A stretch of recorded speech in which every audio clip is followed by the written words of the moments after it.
Noong 2020, inatasan ako ng mga leader na akuin ang responsibilidad para sa gawain sa larangan ng sining at disenyo.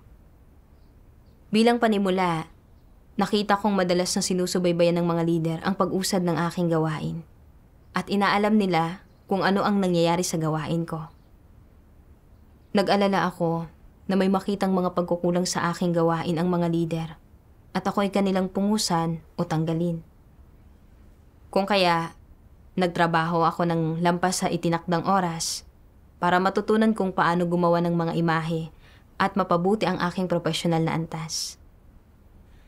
Madalas ko ring sinusubaybayan kung paano umuusad ang lahat ng pangkat sa kanilang mga pag-aaral at kung kumusta na ang kanilang paggawa ng mga imahe. Kapag nakakatuklas ako ng mga paglihis, agad akong tumutulong at gumagabay sa mga kapatid ko. Sa pagsapit ng 2021, lalong naging abala ang gawain ng Ebanghelyo at pamilyar na ako sa iba't ibang item ng gawain, kaya hindi na ako madalas na sinusubaybayan ng mga leader tulad noong simula. Noong umpisa pa lang, madalas ko nang pinaaalalahanan ang sarili ko na kung may sumusubaybay at nagmamasid man sa gawain ko o wala, kailangan ko pa rin gawin ng maayos ang tungkulin ko. Hindi ako maaaring maging tuso at taksil o pabaya. Gayunpaman, pagkalipas ng ilang panahon, nakita ko na marami pang trabaho ang kailangang gawin. At nang may mga problemang lumitaw sa bawat trabaho, kinailangan ng oras at pagsisikap para malutas ang lahat ng ito. Nagsimula akong makaramdam ng kaunting pagod. Naisip ko na, ngayon, hindi na ganoon kadalas na binabantayan at sinusubaybayan ng mga lider ang aking gawain. Kung gagawin ko ng maayos ang gawain ko, hindi ito mapapansin ng maraming tao. Kung hindi ko naman ito gagawin ng maayos, walang babati ko sa akin. Hindi ko dapat masyadong pagurin ang sarili ko. Tutal, kahit medyo tamad ako, wala namang makakaalam. Ano pang silbi ng labis na pagdurusa? Pagkatapos, naging medyo maluwag ako sa pagsubaybay sa gawain. Mula sa pagtatanong tungkol dito isang beses sa isang linggo, naging isang beses kada 2 o 3 linggo na lang ang pagtatanong ko tungkol dito. Kalaunan, natuklasan ko na ang isang pangkat ay hindi nakakakuha ng magagandang resulta sa kanilang mga profesional na pag-aaral. Minsan, ang itinakdang direksyon ng pag-aaral at ang ibinuod na mga paglihis ay hindi tumutugma sa pangangailangan ng nakararami. At pagkatapos mag-aral ng ilang panahon, walang sino man ang nagpakita ng malinaw na pag-usad. Gayunpaman, ayaw kong gumugol ng oras sa paglutas ng isyu. Ipinasa ko ang problema sa leader ng pangkat at hiniling ko sa kanyang subaybayan at lutasin ito. Hindi ko inasahan na sasabihin ng leader ng pangkat na, kamakailan, hindi ka na masyadong nagtatanong kung kumusta na ang takbo ng mga profesional na pag-aaral. Wala rin akong pasanin. Ito ang dahilan kung bakit hindi nagbunga ng magagandang resulta ang mga pag-aaral ng pangkat at hindi gaano nagkaroon ng pag-usad ang mga kapatid. Tahimik kong ipinagtanggol ang sarili ko. Hindi ba't sinusubaybayan ko na ito ngayon? Kung hindi nakakakuha ng magagandang resulta sa kanilang pag-aaral ang iyong pangkat, pangunahing responsibilidad mo ito bilang leader ng pangkat. Basta sinabi ko na lang na, kung gayon, ay ituwid natin ito at pumasok tayo ng magkasama. At nalampasan ko ito ng pabasta-basta. Kalaunan, natuklasan ko ang sunod-sunod na mga problema sa gawain at nais kong magsaayos ng isang pagbubuod ng gawain. Pero naisip ko na ang pagbubuod ng gawain ay nangangailangan ng pagkaunawa sa mga paghihirap at paglihis na hinarap ng mga kapatid sa kanilang profesional na gawain. Nangangailangan din ito ng pag-iisip para makahanap ng direksyon at landas patungo sa pag-unlad. Talaga namang labis itong nakakapagod ng isip. Mas mabuti pang hindi na lang talaga ako gumawa ng buod. Tutal, wala namang nagtatanong tungkol sa mga bagay na ito at wala namang makakaalam kung ginawa ko ba ang buod. Sa ganitong paraan, ipinagpaliban ko pa ito ng kaunti. Pinanood ko habang ang mga problemang lumitaw noong ginagawa ng aking mga kapatid ang mga imahe ay hindi nagpakita ng anumang pagbuti. Sa puso ko, nakaramdam ako ng kaunting paninisi sa sarili. Natuklasan ko na ang mga problema pero hindi ko ito nilulutas dahil ayaw kong maabala. Ito ay pagiging pabaya at hindi paggawa ng tunay na gawain. Napagtanto ko na mali ang kalagayan ko sa buong panahong ito. At naghanap ako ng ilang kaugnay na salita ng Diyos para basahin. Sabi ng makapangyarihang Diyos, mahigpit na ipinagbabawal ang basta lamang iraos ang gawain kapag ginagampanan ang tungkulin mo. Kung palagi mong iniraraos lang ang gawain habang ginagawa ang iyong tungkulin, hindi mo magagampanan ang tungkulin mo ng pasok sa pamantayan.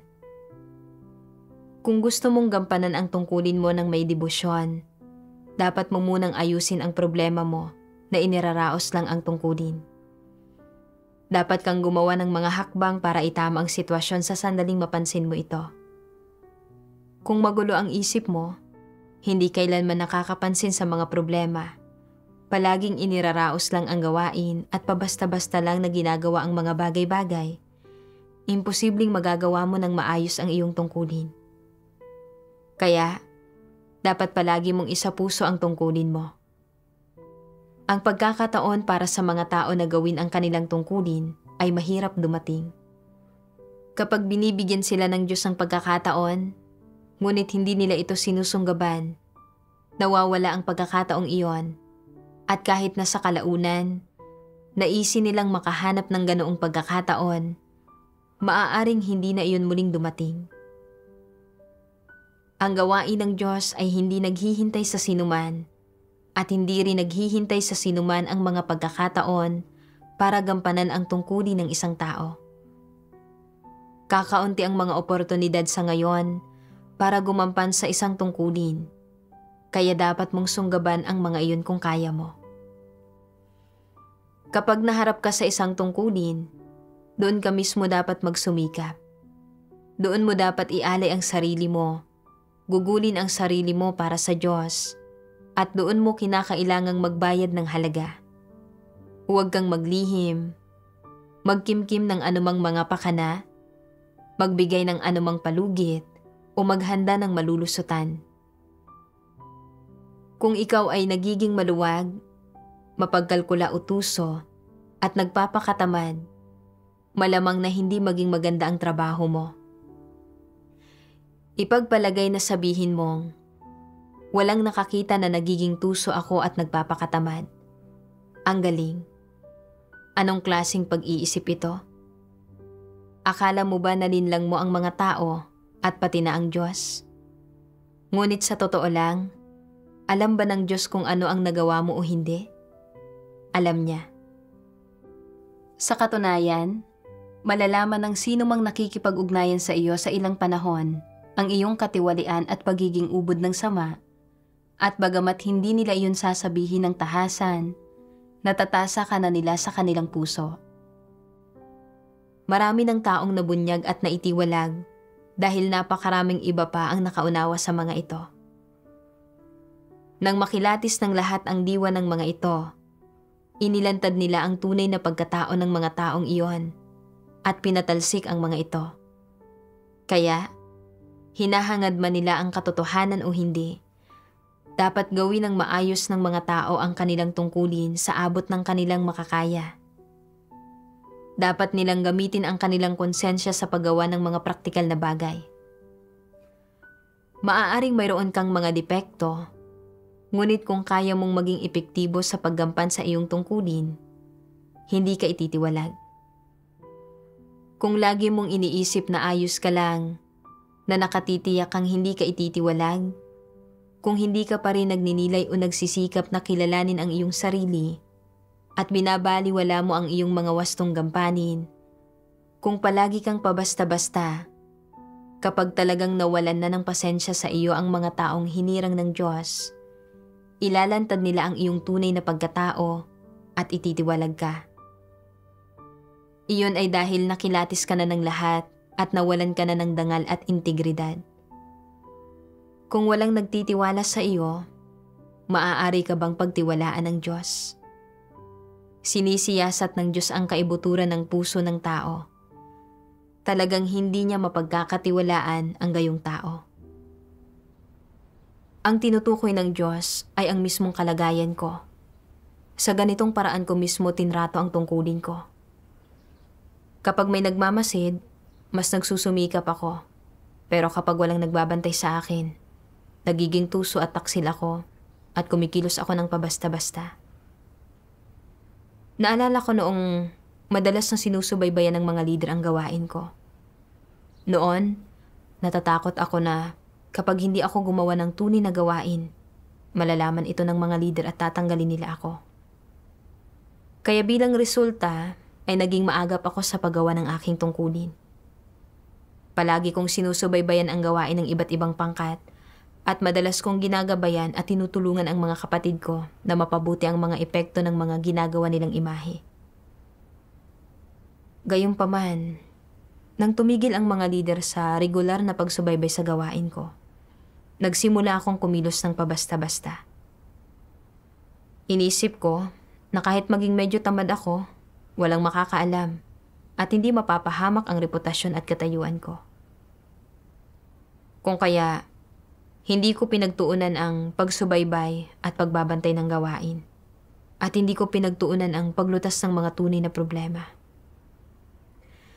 Dahil dito, naging pabaya at mabagal ang aking mga kapatid sa paggawa ng kanilang mga tungkulin at palaging may mga lumilitaw na problema. Ipinaalala sa akin ng leader ng pangkat na may kaugnayan ang mga problema sa hindi ko pagtatanong tungkol sa gawain.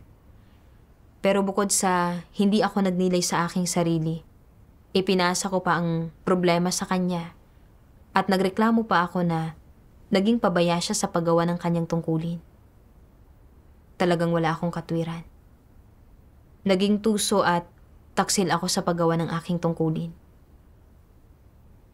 Nagkulang ako sa pagsisikap sa tuwing maaari at naging tamad sa tuwing may pagkakataon. Hindi ko itinuring na seryosong bagay ang gawain ng iglesia. Kahit na naloko ko ang mga leader sa loob ng ilang panahon, sinisiyasat ng Diyos ang lahat at hindi ko siya kayang linlangin. Kung patuloy akong kikilos ng pabasta-basta, hindi ko lang sasayangin ang aking integridad at dignidad. Balang araw ay mabubunyag din ako at matatanggal dahil sa hindi paggawa ng tunay na gawain. Sa sandaling ito, sa wakas, ay napagtanto ko ang bigat ng mga kahihinatnan sa paggawa ko ng aking tungkulin ng pabasta-basta. Kalaunan, nagbasa pa ako ng mga salita ng Diyos. Ano ba ang ibig sabihin ng itaguyod ang sariling tungkulin? Ibig sabihin nito ay kahit anong mga paghihirap pa ang kaharapin ng mga tao, ay hindi sila sumusuko sa gawain nila, hindi sila nagiging mga taong lumilisan, o hindi nila pinababayaan ang kanilang responsibilidad. Ginagawa nila ang lahat ng kanilang makakaya. Iyon ang ibig sabihin ng itaguyod ang sariling tungkulin. Halimbawa, sabihin ng isinaayos na gawin mo ang isang bagay at walang sino mang naroroon para bantayan ka, subaybayan ka o udyukan ka. Paano mo maitataguyod ang iyong tungkulin? Ang unang hakbang ay tanggapin ang masusing pagsisiyasat ng Diyos. Iyon ang isang bahagi nito. Ang isa pang bahagi ay ang gawin ang iyong tungkulin ng buong puso at isip mo. Ano ba ang kailangan mong gawin para magawa mo iyon ng buong puso at isip mo? Dapat mong tanggapin ang katotohanan at isagawa ito. Ibig sabihin, kailangan mong tanggapin ang anumang hinihingi ng Diyos at magpasakop dito. Kailangan mong asikasuhin ang iyong tungkulin gaya ng iyong pag-aasikaso sa mga personal na bagay nang hindi nangangailangan ng sinuman para bantayan ka, subaybayan ka, at siguraduhing ginagawa mo ito ng tama. paalalahanan ka, pangasiwaan ang iyong ginagawa, o pungusan ka pa nga. Dapat mong isipin sa iyong sarili, responsibilidad ko na gampanan ang tungkuling ito. Papel ko ito, at dahil ibinigay ito sa akin para gawin ko, at nasabi na sa akin ang mga prinsipyo, at naintindihan ko naman ang mga ito, patuloy ko itong gagawin ng nakatuon. Gagawin ko ang lahat ng aking makakaya para tiyaking magagawa ito ng maayos. Kailangan mong pagsikapang gawin ang tungkulin na ito at hindi malimitahan ng sino mang tao o ng anumang pangyayari o bagay. Ito ang ibig sabihin ng itaguyod ang iyong tungkulin ng buong puso at isip mo, at ito ang dapat na maging wangis ng mga tao. Kaya, ano ang dapat masangkap sa mga tao para maitaguyod nila ang kanilang tungkulin ng buong puso at isip nila? Kailangan muna nilang magkaroon ng konsensya na dapat taglayin ng mga nilalang. Iyon ang pinakamababang kinakailangan. Higit pa roon, dapat maging deboto rin sila. Bilang isang tao, para matanggap ang atas ng Diyos, kailangan siyang maging deboto. Kailangang maging ganap siyang deboto sa Diyos lamang at hindi maaaring wala siyang sigla o hindi tumatanggap ng pananagutan. Mali ang kumilos batay sa sarili niyang mga interes o lagay ng loob, hindi ito pagiging deboto. Ano ang ibig sabihin ng pagiging deboto? Ang ibig sabihin nito ay ginagampanan mo ang iyong mga tungkulin at hindi ka naiimpluwensyahan o nalilimitahan ng iyong pakiramdam, kapaligiran o ng ibang mga tao, pangyayari at bagay-bagay. Kailangan mong isipin, natanggap ko ang atas na ito mula sa Diyos. Ibinigay na niya ito sa akin. Ito ang dapat kong gawin, kaya gagawin ko ito kung paano ko gagawin ang sarili kong mga usapin sa anumang paraang nagbubunga ng magagandang resulta na ang kahalagahan ay nakatuon sa pagbibigay lugod sa Diyos. Kapag nasa ganito kang kalagayan, hindi ka lamang kontrolado ng iyong konsensya, kundi naruroon din sa loob mo ang debosyon. Kung nasisiyahan ka na magawa lamang ito, nang hindi mo hinahangad na maging mahusay at magkamit ng mga resulta, at nadarama mo na sapat nang ibuhos mo lamang dito ang iyong buong pagsisikap, pag-abot lamang ito sa pamantayan ng konsensya ng mga tao at hindi maituturing na debosyon. Ang pagiging deboto sa Diyos ay isang mas mataas na hinihinging pamantayan kaysa sa pamantayan ng konsensya. Hindi lamang ito pagbubuhos dito ng lahat ng iyong pagsisikap. Kailangan mo ring ilaan dito ang iyong buong puso. Sa iyong puso, kailangan mong palaging ituring ang iyong tungkulin bilang trabaho na dapat mong gawin. Kailangan mong magdala ng pasanin para sa gawaing ito. Magdusa ng pangungonsensya kung makagagawa ka ng kahit katiting na pagkakamali o kung medyo pabasta-basta kang magtrabaho.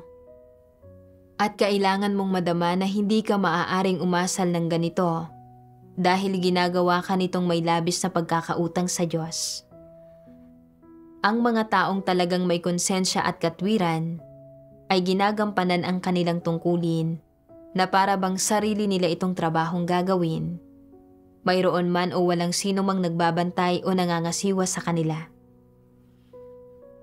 Masaya man sa kanila o hindi ang Diyos at paano man niya sila tinatrato, laging mahigpit ang kahilingan nila sa kanilang sarili na tuparin nila ng maayos ang kanilang mga tungkulin at tapusin ang atas na ipinagkatiwala sa kanila ng Diyos. Ang tawag dito ay debosyon. Hindi ba mas mataas na pamantayan ito kaysa sa pamantayan ng konsensya? Kapag kumikilos sila ayon sa pamantayan ng konsensya, madalas na naiimpluwensyahan ang mga tao ng mga panlabas na bagay o iniisip nila na sapat ng ibuhos na lang sa kanilang tungkulin ang lahat ng kanilang pagsisikap. Ang antas ng kadalisayan ay hindi gayon kataas.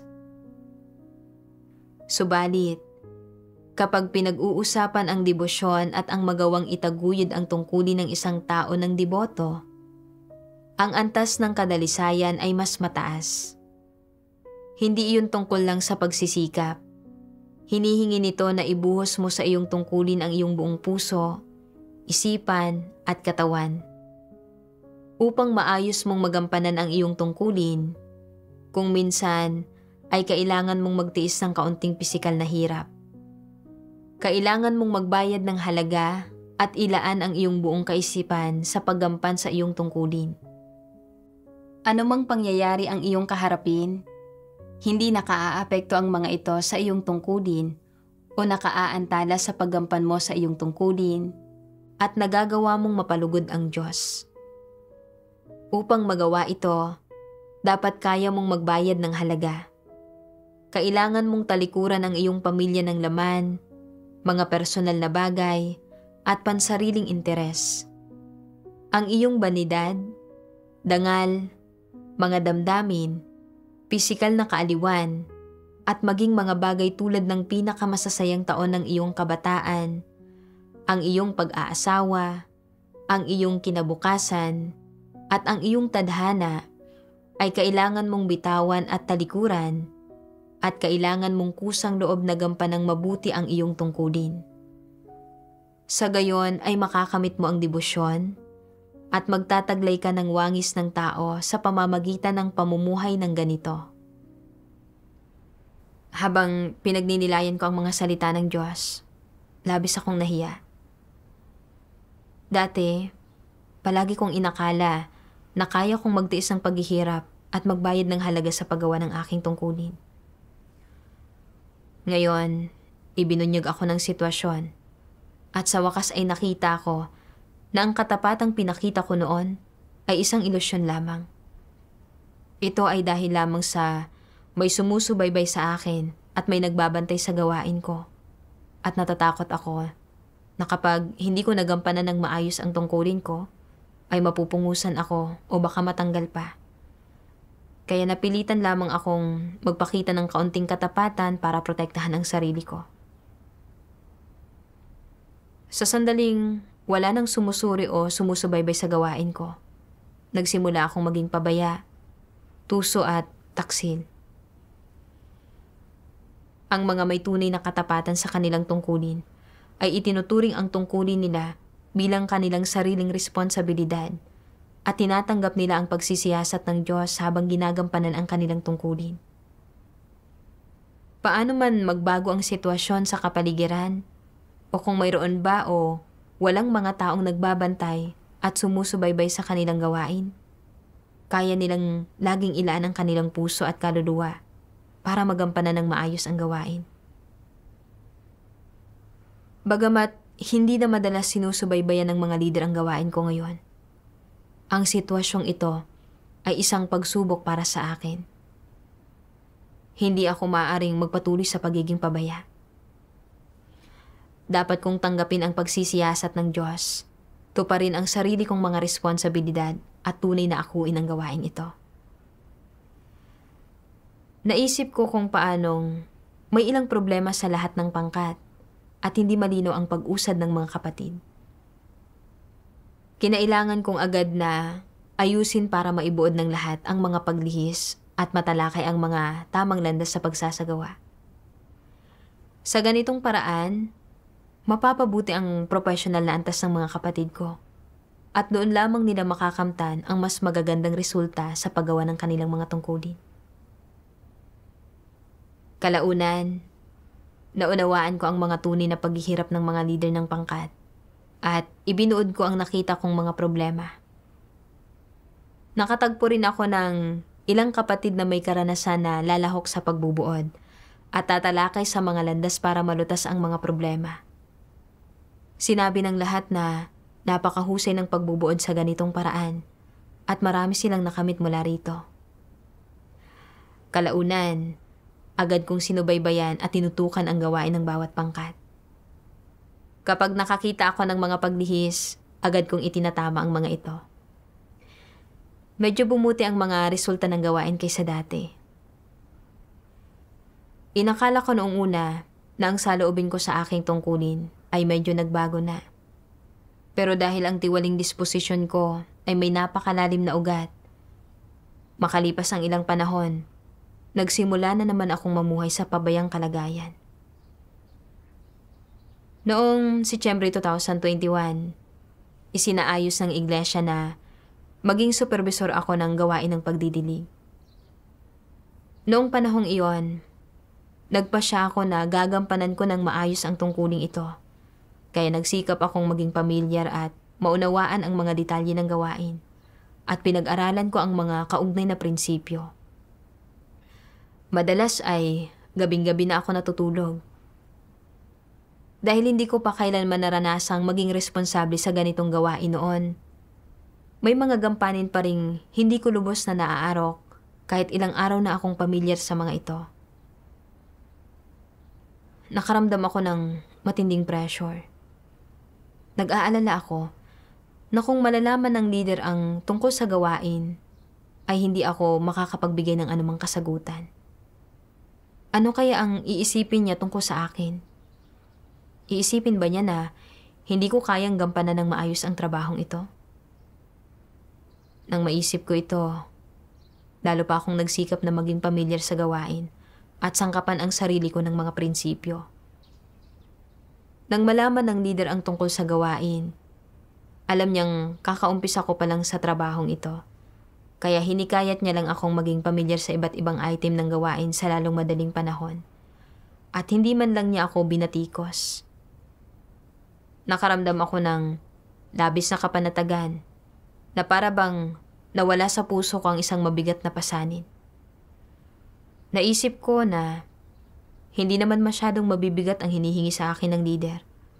Kaya hindi ako dapat labis na mabahala tungkol sa pagiging pamilyar ko sa gawain. Pagod na pagod ako noong panahong iyon. At ngayon ay maaari na akong magpahinga ng kaunti. Kalaunan, hindi na ako nababahala na maunawaan ang gawain ng bawat pangkat at hindi ko na pinagtuunan ng pansin ang pagsasangkap sa sarili ko ng mga prinsipyo. Inisip ko na lang na maaari akong matuto at mag-aral ng unti-unti habang nakikilahok ako sa gawain at sapat na iyon. Kapag wala akong ginagawa, nakikinig ako ng mga himno at nakahanap ako ng maiikling sekular na video na nakakaaliw para ma-relax ang aking sarili.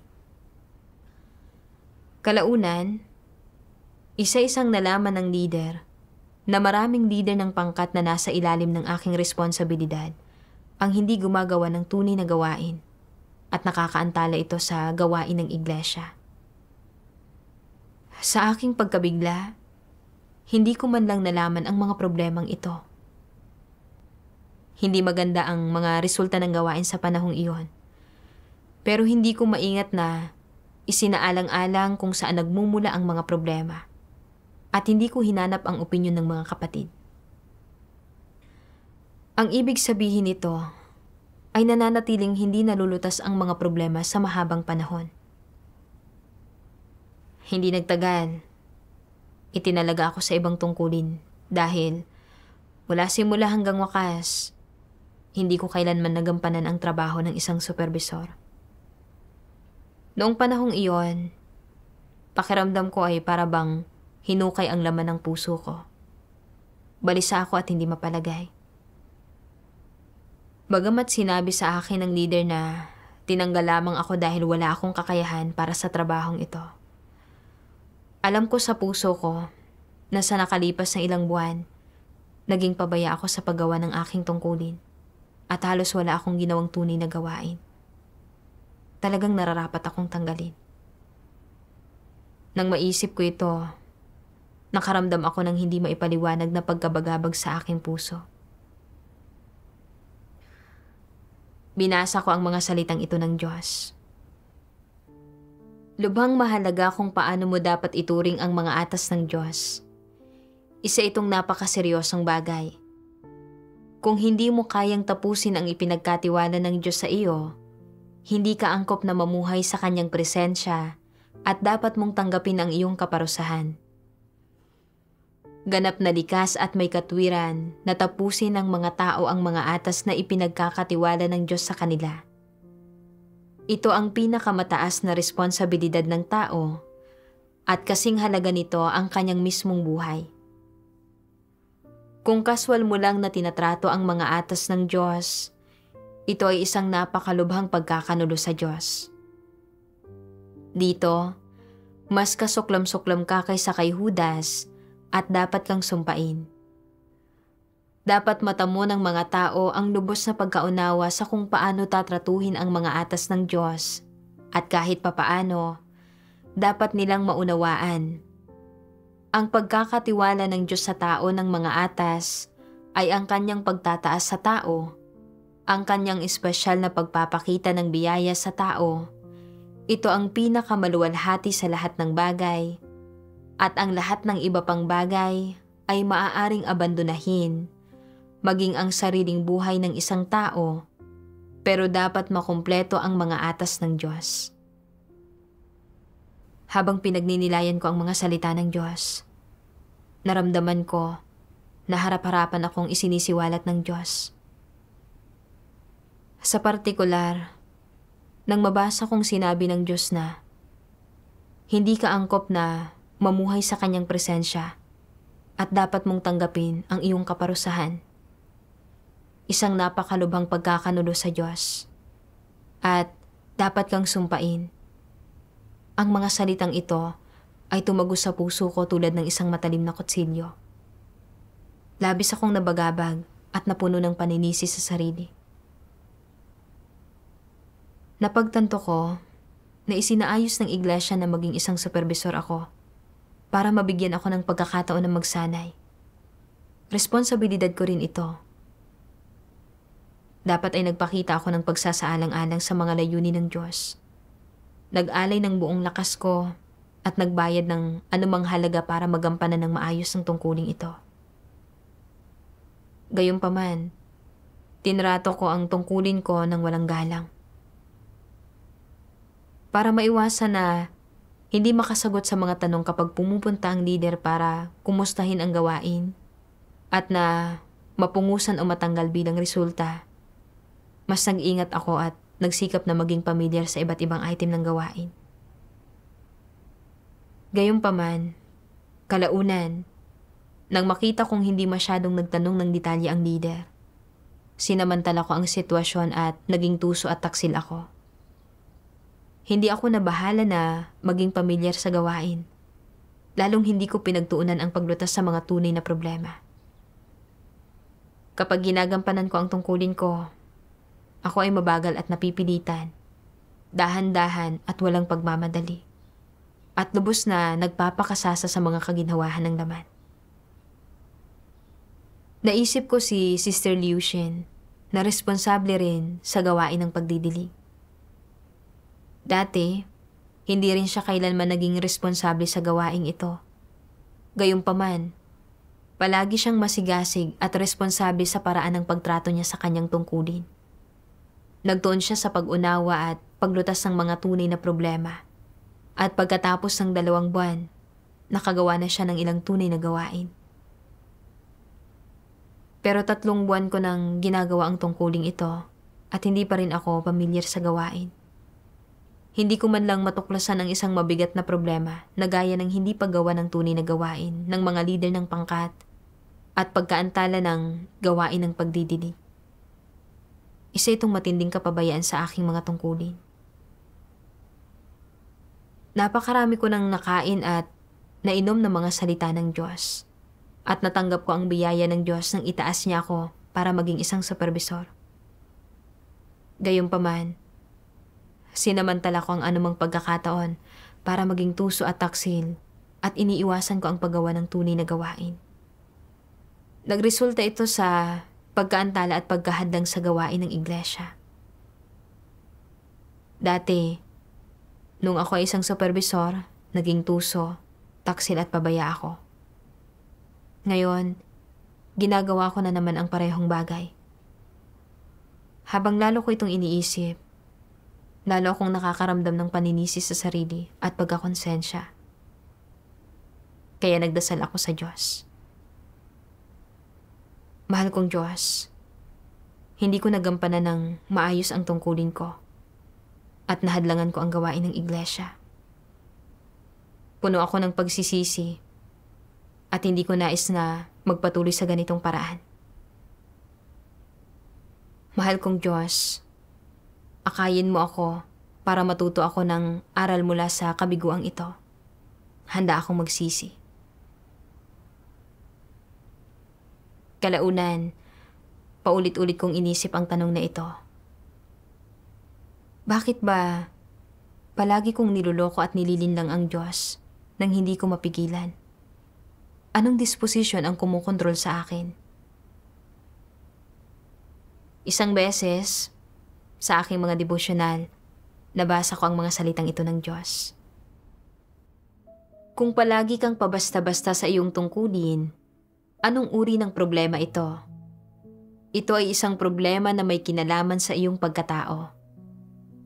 Tanging mga taong walang konsensya at pagkatao ang palaging pabasta-basta. Sa tingin ba ninyo ay maaasahan ang mga taong palaging pabasta-basta? Sila ay lubhang hindi maaasahan. Ang isang taong pabasta-basta kung gumawa ng kanyang tungkulin ay isang taong iresponsable, at ang isang taong iresponsable sa kanyang mga kilos ay hindi isang matapat na tao. Siya ay isang taong hindi mapagkakatiwalaan. Anumang tungkulin ang ginagawa niya, ang isang taong hindi mapagkakatiwalaan ay pabasta-basta dahil ang kanyang karakter ay hindi pasok sa pamantayan, hindi niya minamahal ang katotohanan, at talagang hindi siya isang matapat na tao. Maipagkakatiwala ba ng Diyos ang anumang bagay sa mga taong hindi mapagkakatiwalaan? Hinding-hindi. Dahil sinisiyasat ng Diyos ang kaibuturan ng puso ng mga tao, hinding-hindi niya ginagamit ang mga taong mapanlinlang upang gumawa ng mga tungkulin.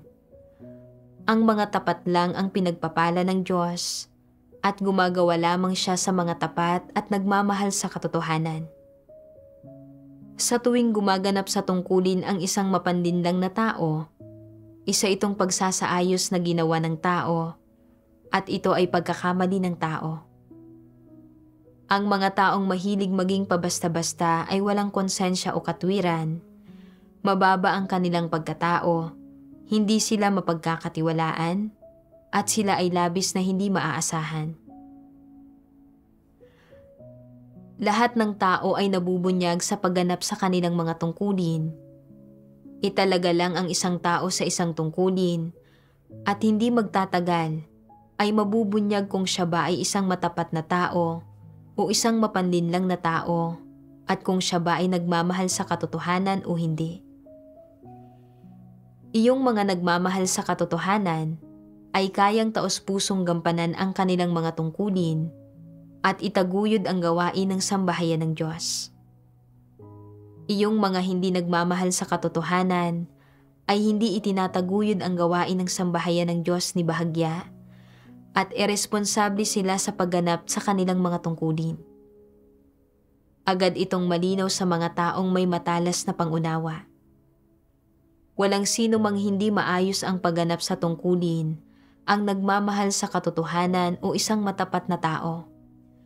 Ang mga gayong tao ay lahat mabubunyag at matitiwalag. Para magampanan ng maayos ang kanilang mga tungkulin, dapat magkaroon ng pagpapahalaga sa responsibilidad at pasanin ang mga tao. Sa paraang ito, tiyak na magagawa ng maayos ang gawain.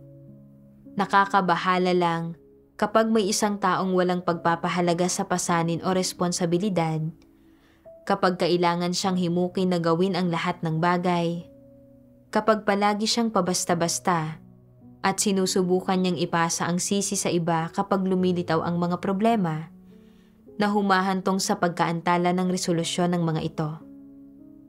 Kung gayon, magagawa pa rin kaya ng maayos ang gawain? Maaari kayang magbunga ng anumang resulta ang paggampan nila sa kanilang tungkulin? Ayaw nilang gawin ang alinmang gampanin na isinaayos para sa kanila At kapag nakikita nila ang ibang tao na nangangailangan ng tulong sa gawain, hindi nila pinapansin ang mga ito. Gumagawa lang sila ng kaunting gawain kapag inutusan sila, kapag kinakailangan na talaga nilang kumilos at wala silang mapagpipilian. Hindi ito paggampan sa tungkulin, ito ay may bayad na pagtatrabaho. Ang isang bayarang trabahador ay nagtatrabaho para sa isang amo, gumagawa ng isang araw na trabaho para sa isang araw na sahod, isang oras ng trabaho para sa isang oras na sahod, naghihintay siyang mabayaran.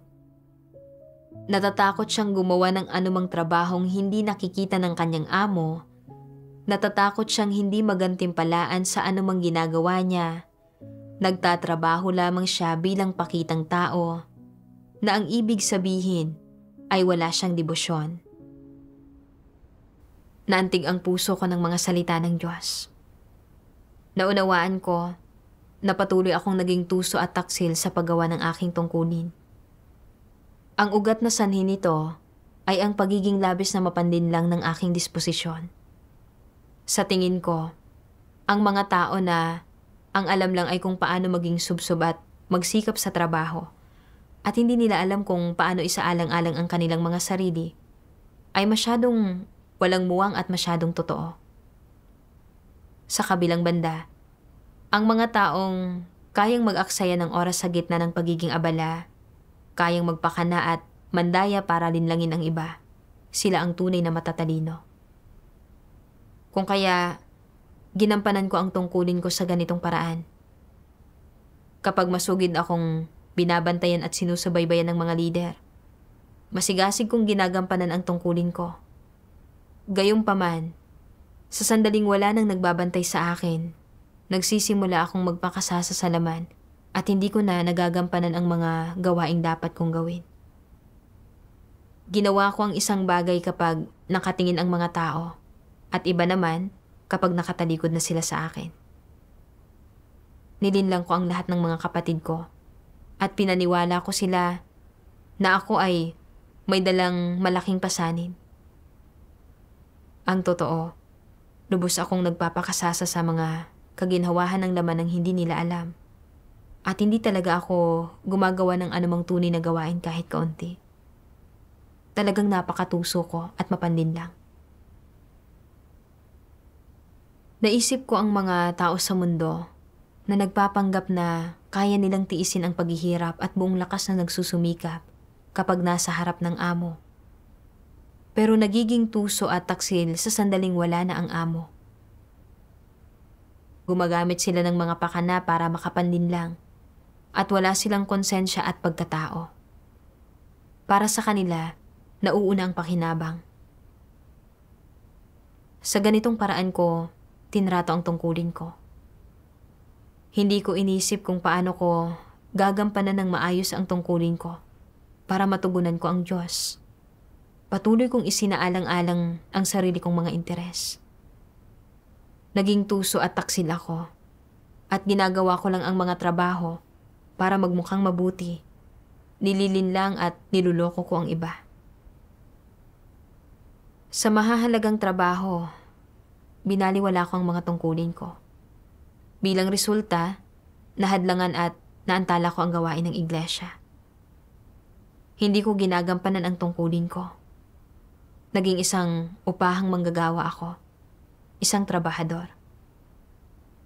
Dati, inakala ko na ang pagiging tuso at taksil sa likod ng mga tao ay talagang matalino. Pero ngayon sa wakas, ay nakita ko na ang mga mapandinlang na tao ay hindi matalino. Sila ay kasuklam-suklam at hangal.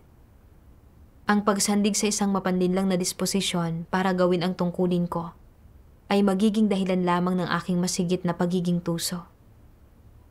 Magiging dahilan din ito upang mas lalo pa akong maghimagsik at lumaban sa Diyos at upang mawalan ako ng normal na pagkatao. Sa pamumuhay ng ganito, wala akong kahit katiting na integridad o dignidad. Ngayon, ang pagkakatanggal ko ay isang bagay na ako rin ang nagdulot. Kung hindi pa rin ako magsisisi, sa huli ay hindi ko na magagampanan ng maayos ang anumang tungkulin at hindi ko na makakamtan ng anumang katotohanan. Maibubunyag at maititiwalag lang ako ng Diyos. Kalaunan, kumain at uminom ako ng mga salita ng Diyos para mahanap ko ang isang landas ng pagsasagawa bilang tugon sa aking mga problema. Binasa ko ang mga salitang ito ng Diyos. Kapag ginagampanan ng mga tao ang kanilang tungkulin, sa katunayan, ginagawa nila ang dapat nilang gawin. Kung ginagawa mo ito sa harap ng Diyos, kung ginagampanan mo ang iyong tungkulin at nagpapasakop ka sa Diyos ng may pag-uugali ng katapatan at may puso, hindi ba't mas magiging tama ang saloobing ito? Kaya paano mo dapat gamitin ang ugaling ito sa iyong pang-araw-araw na buhay? Dapat mong gawing realidad ang pagsamba sa Diyos ng may puso at katapatan. Tuwing gusto mong magpabaya at iraos lamang ang gawain, tuwing gusto mong kumilos sa tusong paraan at maging tamad, at tuwing naaabala ka o mas ginugustong magpakasaya na lamang, dapat mong isaalang-alang, sa pagkilos ng ganito, ako ba ay nagiging di mapagkakatiwalaan? Ganito ba ang pagsasapuso ko sa paggawa ng aking tungkulin? Sa paggawa nito, nabibigo ba akong maging deboto? Nabibigo ba akong tuparin ang atas na naipagkatiwala ng Diyos sa akin? Ganito ka dapat magnilay sa sarili mo. Kung malalaman mo na ikaw ay palaging pabasta-basta sa iyong tungkulin, na wala kang debosyon at na nasaktan mo ang Diyos, ano ang dapat mong gawin? Dapat mong sabihin, nadama ko sa sandaling iyon na may mali rito, pero hindi ko ito itinuring na problema. Pinahapyawan ko lang iyon ng walang ingat. Ngayon ko lang natanto na talagang ako ay naging pabasta-basta na hindi ko natupad ang aking responsibilidad. Talagang wala akong konsensya at katwiran. Natuklasan mo ang problema at nakilala mo ng kaunti ang iyong sarili. Kaya ngayon, dapat mong baguhin ng lubusan ang sarili mo. Ang iyong saloobin sa pagganap sa iyong tungkulin ay mali. Nawalan ka ng ingat doon, tulad ng pagkakaroon ng dagdag na trabaho at hindi mo isinapuso iyon. Kung muli kang pabasta-basta na katulad nito, dapat kang manalangin sa Diyos at hayaan siyang disiplinahin at ituwid ka. Dapat mayroon kang gayong determinasyon sa paggampan ng iyong tungkulin. Saka ka lamang tunay na makapagsisisi. Makapagbabago ka lamang ng lubusan kapag malinis ang iyong konsensya at nagbago na ang iyong saloobin sa pagganap mo sa iyong tungkulin. Mula sa mga salita ng Diyos, naunawaan ko na dapat magkaroon ng tapat na saloobin ang mga tao kapag ginagampanan nila ang kanilang tungkulin. Ang matatapat na tao lang ang maaaring maging tapat sa Diyos at karapat-dapat na mapagkatiwalaan. Katulad ni Noe, na tumuring sa atas ng Diyos ng may takot sa Diyos at tapat na puso.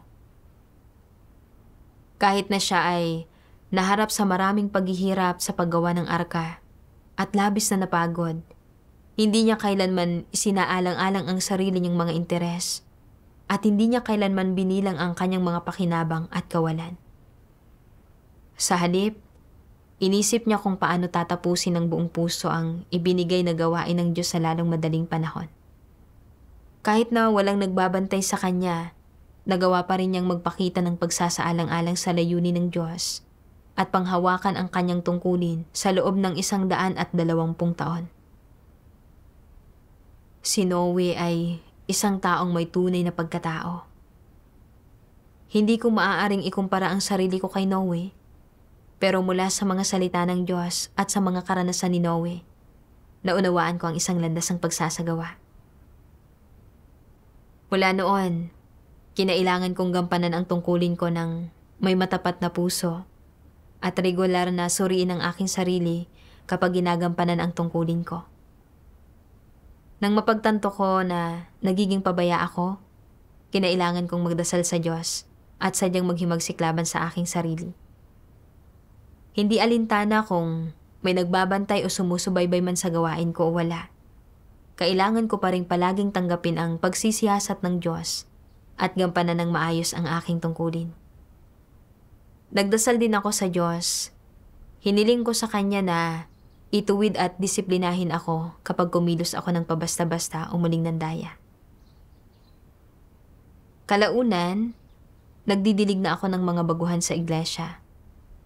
Minsan, medyo abala ang leader ng pangkat at hindi niya masubaybayan ang gawain ko at may pagnanais pa rin akong maging pabaya.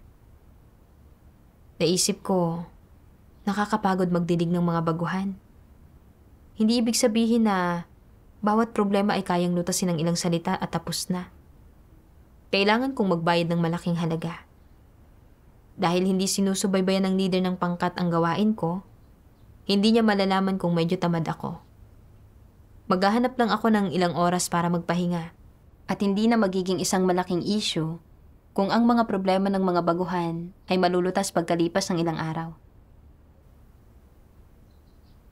Nang maisip ko ito, agad kong napagtanto na mali ang ganitong saloobin. Kahit na hindi sinusubaybayan ng leader ng pangkat ang gawain ko, sinisiyasat naman ng Diyos ang lahat. Hindi na ako maaaring maging tuso at taksil o mandaya pa. Kailangan kong tratuhin ang aking tungkulin ng may matapat na puso at ilaan ang lahat ng aking lakas dito. Kaya nagmadali akong suportahan at tulungan ang mga baguhan na hindi kayang makipagtipon ng regular. Kapag hindi sumasagot ang ilang baguhan sa mga mensahe ko, sinusubukan kong gumamit ng iba't ibang paraan para makausap sila. Sa pamamagitan ng pagsuporta at pagtulong sa kanila, dahan-dahan at unti-unti, maraming baguhan ang nagbalik sa pakikipagtipon ng regular. Mas maganda ang mga resulta ng tungkulin ko kaysa noon. At talagang nakaramdam ako ng kapanatagan sa pagsasagawa ko ng ganito. Simula ngayon, handa na akong suriin ng madalas ang aking sarili habang ginagampanan ko ang aking tungkulin. At gamitin ang aking puso at matapat na saloobin para magampanan ko ng maayos ang aking tungkulin. Salamat sa Diyos.